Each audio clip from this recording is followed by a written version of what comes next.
showing how to create a focal element from buttons and gems and microbeads and all sorts of lovely stuff.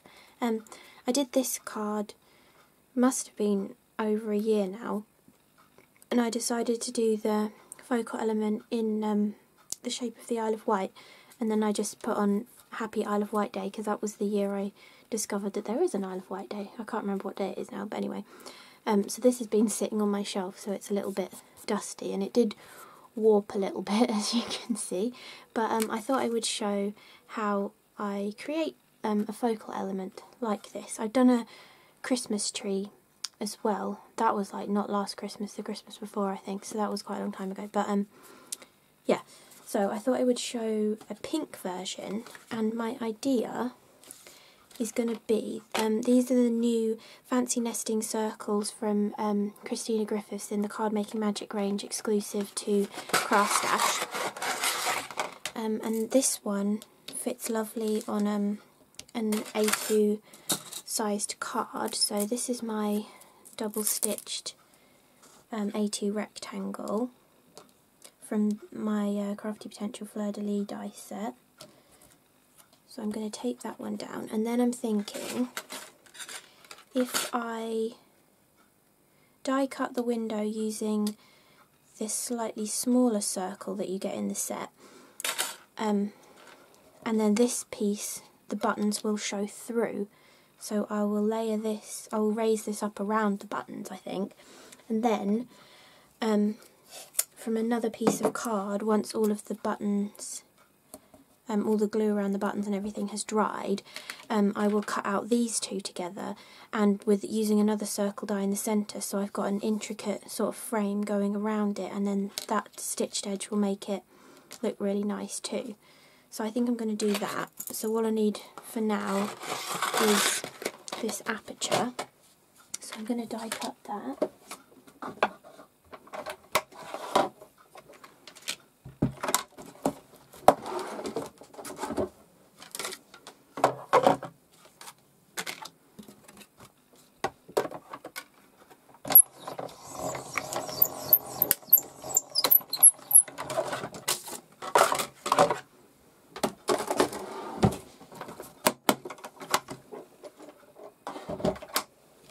So we've now got our aperture piece, and then I've got another scrap of card which I'm just going to trim off so that it will fit nicely behind here, and then I'm going to take a pencil, it's got a bit of foam tape stuck to it. So I'm going to take a pencil and I'm going to trace that circle. So on a scrap piece of card I've now got my circle. Then we're going to leave this to one side because we're not going to need this again until everything is dry. So I've got my circle. Now I'm going to do it pink. I've got pink buttons. These are one of the cheap like pound packs you can get in Hobbycraft. They do them in all different colours. And then I've got some pink pearls. I think they'll kind of go. I've got some deep pink gems, some light pink gems. I've got some heart gems also from Hobbycraft. And then I'm going to need to reach them. I'm going to need microbeads as well, because on this one I used star gems instead of hearts, and in the background to fill in all the rest of the glue I sprinkled over microbeads. So I will do that again this time. So I've got these light pink microbeads, that's purpley. I've got a deeper pink.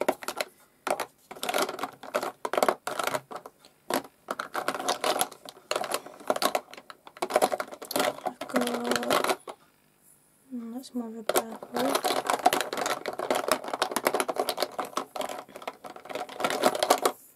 Got a cleary pink. Yeah, I think that's all the pinky ones. Oh, actually, what's this? Got pink too. Oh, they're going to work nicely. Okay, so I'll pick between them later on. And if you're wondering where I get my microbeads from, I got most of them from either the Works or Poundland. They didn't come in any of these pots. They came in like tiny little vials, or the little glass bottles with the corks in the top, and you get like 10 or 12 for £1 with all different colours in. But my mum really wanted a lot of the little bottles, so we bought multiple sets, and then I got all of the microbeads out of them.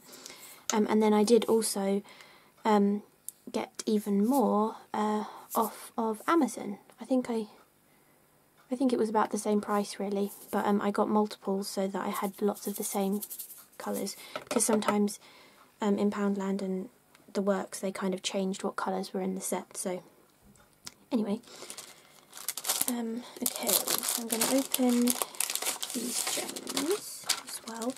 So I've got tons of different pink things to go onto here. I'm going to, if I zoom out a little bit, I'm going to tip out some of these buttons, although I want to make sure I get one of those ones, because they're cool. So there's loads of different buttons in these sets. So you get like square ones, tiny round ones. These ones are really cool, where they've got like a funny texture on them. That I've used one, this kind of one. I think that was the only one I had of that, but it looks perfect. So I'm going to use one of them on this card. So you just want to basically go through and pick out some buttons that you really like the look of, and just start placing them down to see how many you've got. And don't forget, if you've got like large holes over the top, or it dips in or something, you can stick a gem over that as well, so you don't have to stick to just what the buttons look like. I think I'll throw the square one in there. I've got that small one, got this one, and you can you don't have to pick them all out at the beginning. As you're going along sticking them down, you might find you just need a small button and it would fit perfectly, so you can easily change your mind as you go along. But I find it's easier if you've sort of picked out a selection of buttons that you really like the look of first before you start, because we're going to be using some Tonic Tacky glue, and I mean it does take a while to dry because it's PVA glue, but you want to have enough time to place everything where you want it before it starts to dry too much. So I reckon with adding in some of these gems and things, that's probably going to be about the right amount. So I'm going to put all of these back.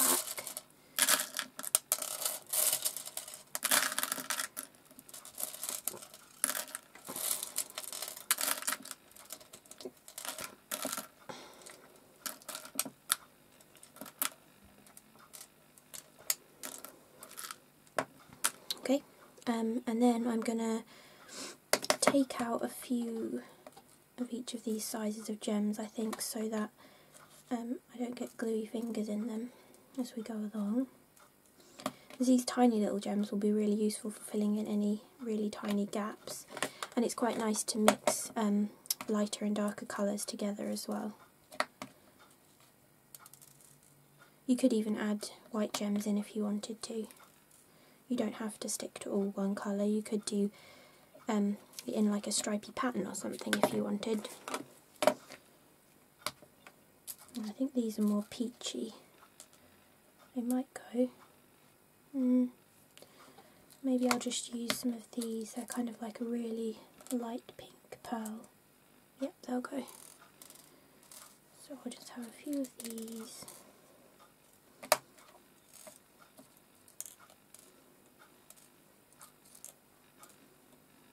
Okay, so we've got our gems, we've got our buttons, and we've got some heart gems to add in too. So now we want to take the Crafti Tacky glue, and I'm going to take a glue spreader as well.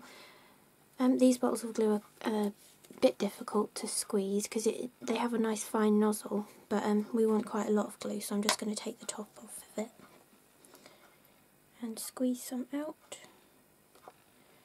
And we're going to start on one side of it I think can work. Just spread this out. Oh, it might cover all of it. Anyway, if the glue does start to dry, you can always add a bit more.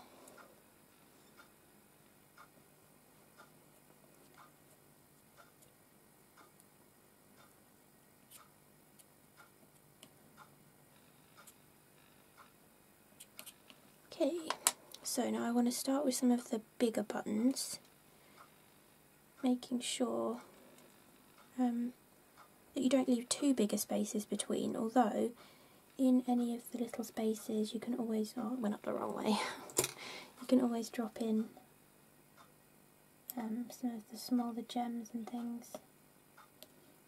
Typical. Okay, it's up the right way now.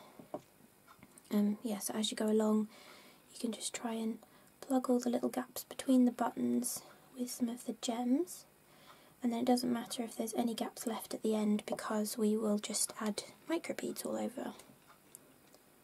So you just want to keep going like this,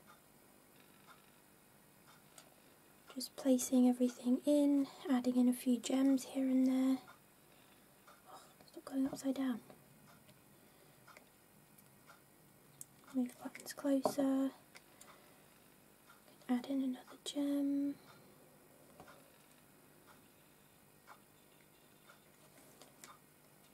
I can add in another gem around here.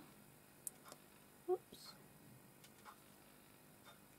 Go. You can add that square button in. Oh, actually, I want to move this. I want to make sure the square button is nearer the middle because, as I said before, I want to cut that intricate die to go around this. So that's going to cover up some of the buttons a little bit.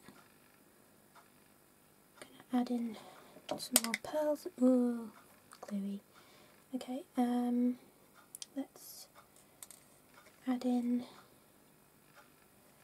another gem in there. My fingers are getting sticky now. Okay, tuck that in there. Might need another one. Let's put a pearl in.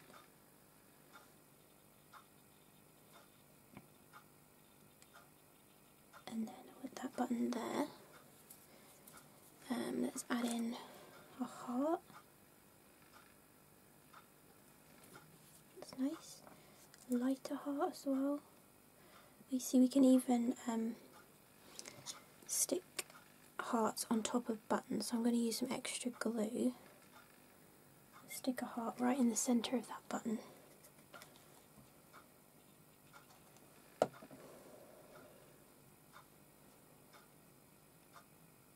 So I think I'll speed this up and come back when it's finished, and then probably when it's dry as well. So.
So I've gotten to this point now and forgot to add many more hearts in, so I'm going to go back in and glue a couple of additional hearts to places, like on top of buttons, because I like the look of that.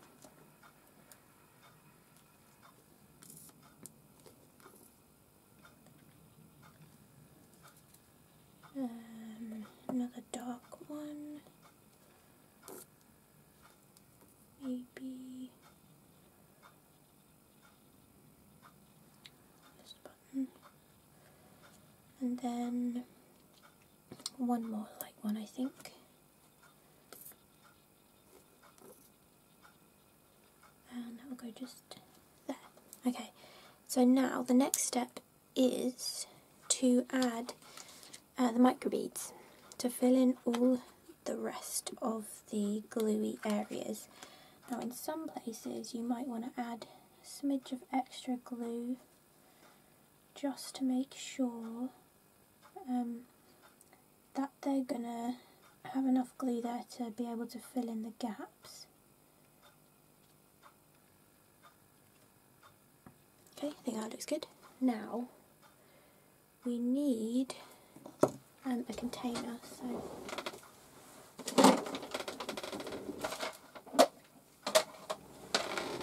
sorry for my creaky chair.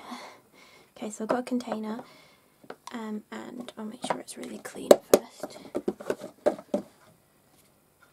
And we'll put our piece in there. Then we're going to decide what microbeads to use. Now I think I'm going to toss up between these two. I think this one is a bit of a mixture. Yeah, so I think I'm going to use this one. And you just want to dump them all over. So you can't see any of the glue. Okay, then wiggle them around a bit and tip off the excess. Perfect. So some of them may have stuck in odd places, like around this button and things, but once it's dry, if you don't like where they are, you can just pick them off. So, why is my camera being weird? Ooh. Okay, yeah, so that's the technique, and I will come back when that's dry, and maybe when I finish the card as well, and show you what that looks like. So see you in a minute. Hello, I'm back again. So here we had the finished card from the button focal element I showed you how to make at the beginning of the video. I've got a top tip too. So I left this one to dry. I actually left it on top of a water pot, so the air was getting underneath and on top of it, which stopped it from buckling like my original Isle of Wight card did. So that's just a tip. If you raise the panel up a little bit, the air can get underneath it and then it dries nice and flat. I also decided to film finishing off this card, so I made another button focal point as an anniversary card for my two best friends. And this will be an actual video over on my Crafti Potential channel. It probably will have gone up way before this one, but I'll put a link to it below. So that was another version that I made, which was using also from Christina's new additions to her collection, but the fancy nesting hexagons this time. Yeah, so I hope you like the look of the finished card and enjoyed this know-how video on how to create a button focal element on your card, button and gem and microbeads and all sorts of things.